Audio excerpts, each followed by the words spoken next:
Iya tadi rapat pertama, habis itu dipanggil lagi kita bahas tentang percepatan untuk transisi energi. Kita mau bangun solar panel yang satu desa itu 1 sampai 1,5 gigawatt. Jadi ke depan itu kita akan bangun kurang lebih sekitar 80 sampai dengan 100 gigawatt. Itu yang tadi kita bahas teknis.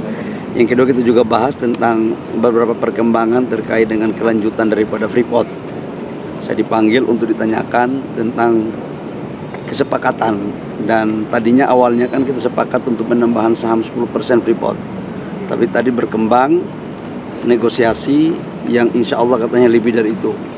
Nah, saya diminta untuk bisa melakukan komunikasi percepatan, dan kalau itu sudah fix, insya Allah Freeport akan kita mempertimbangkan untuk melakukan kelanjutan daripada kontrak. Dan sekarang kita tahu bahwa kondisi di Timika, di underground, itu ada terjadi longsor, dan saya sudah melapor kepada Bapak Presiden, dan tim kami sudah ada di Timika sejak beberapa hari yang lalu.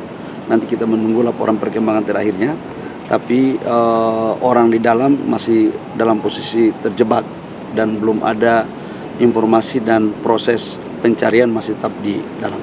Pak, soal operasionalnya akan tetap jalan apa gimana Pak? Gimana? Karena ini kan masih ada yang terjebak dan masih longsor, ini operasional penambangan tetap jalan atau berhenti sementara? Sekarang berhenti sementara. Semua fasilitas personil semua lagi fokus untuk bagaimana menangani bencana yang ada di sana. Ya. Pak, soal SPBU panel itu Pak akan melibatkan investor asing nggak? Pasti. Karena solar panel 100 gigawatt itu kan cukup besar. Sementara kapasitas industri kita di sini hanya satu tahun tidak lebih dari 5 gigawatt. Nah, oleh karena itu pasti kita akan mencari investor asing dan bisa berkolaborasi dengan pengusaha-pengusaha nasional dan BUMN kita, termasuk dalamnya adalah PLN. Saham Freeport nambah berapa Pak? Pak, soal SPBU. Alhamdulillah tadi awalnya kan penambahan saham Freeport itu kan 10%. Perkembangan yang terjadi di atas 10%. Berapa pastinya nanti saya akan umumkan setelah tanda tangan proses perpanjangan. Harganya murah Pak, harga sahamnya? Untuk 10% lebih itu tidak, biayanya sangat murah sekali, karena valuasi asetnya kan kita anggap itu sudah nilai bukunya sangat tipis sekali. Tetapi itu kan terjadi untuk sampai dengan 2041, dan sekarang perhitungannya lagi di jalan. Target pembelian saham rampung kapan Pak?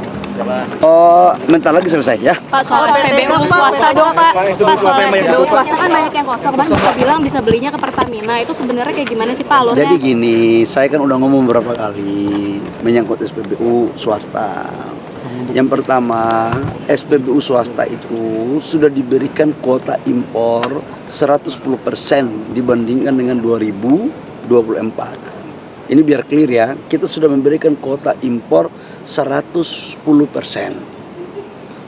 Jadi sangatlah tidak tepat kalau dikatakan kuota impornya tidak kita berikan. Contoh, 2024 si perusahaan A mendapat 1 juta kiloliter. Contoh ini ya, di 2025 kita memberikan kuota impor 1 juta kiloliter plus 10%. Berarti 1.100.000 kiloliter. Nah, kalau masih ada kekurangan, kita minta untuk melakukan kolaborasi dengan Pertamina. Kenapa? Karena ini terkait dengan hajat hidup orang banyak. Cabang-cabang industri yang menyangkut hajat hidup orang banyak itu harus dikontrol oleh negara. Supaya apa? Semuanya baik ya, gitu ya. Pak, ini mana Pak caranya Pak? Pekerja dari Shell dan lain sebagainya kan banyak yang di layoff juga nih Pak. Sebenarnya mereka bisa melakukan kolaborasi dengan Pertamina, dan kemarin saya sudah pimpin rapatnya Pertamina, dan wamen saya juga sudah pimpin rapat.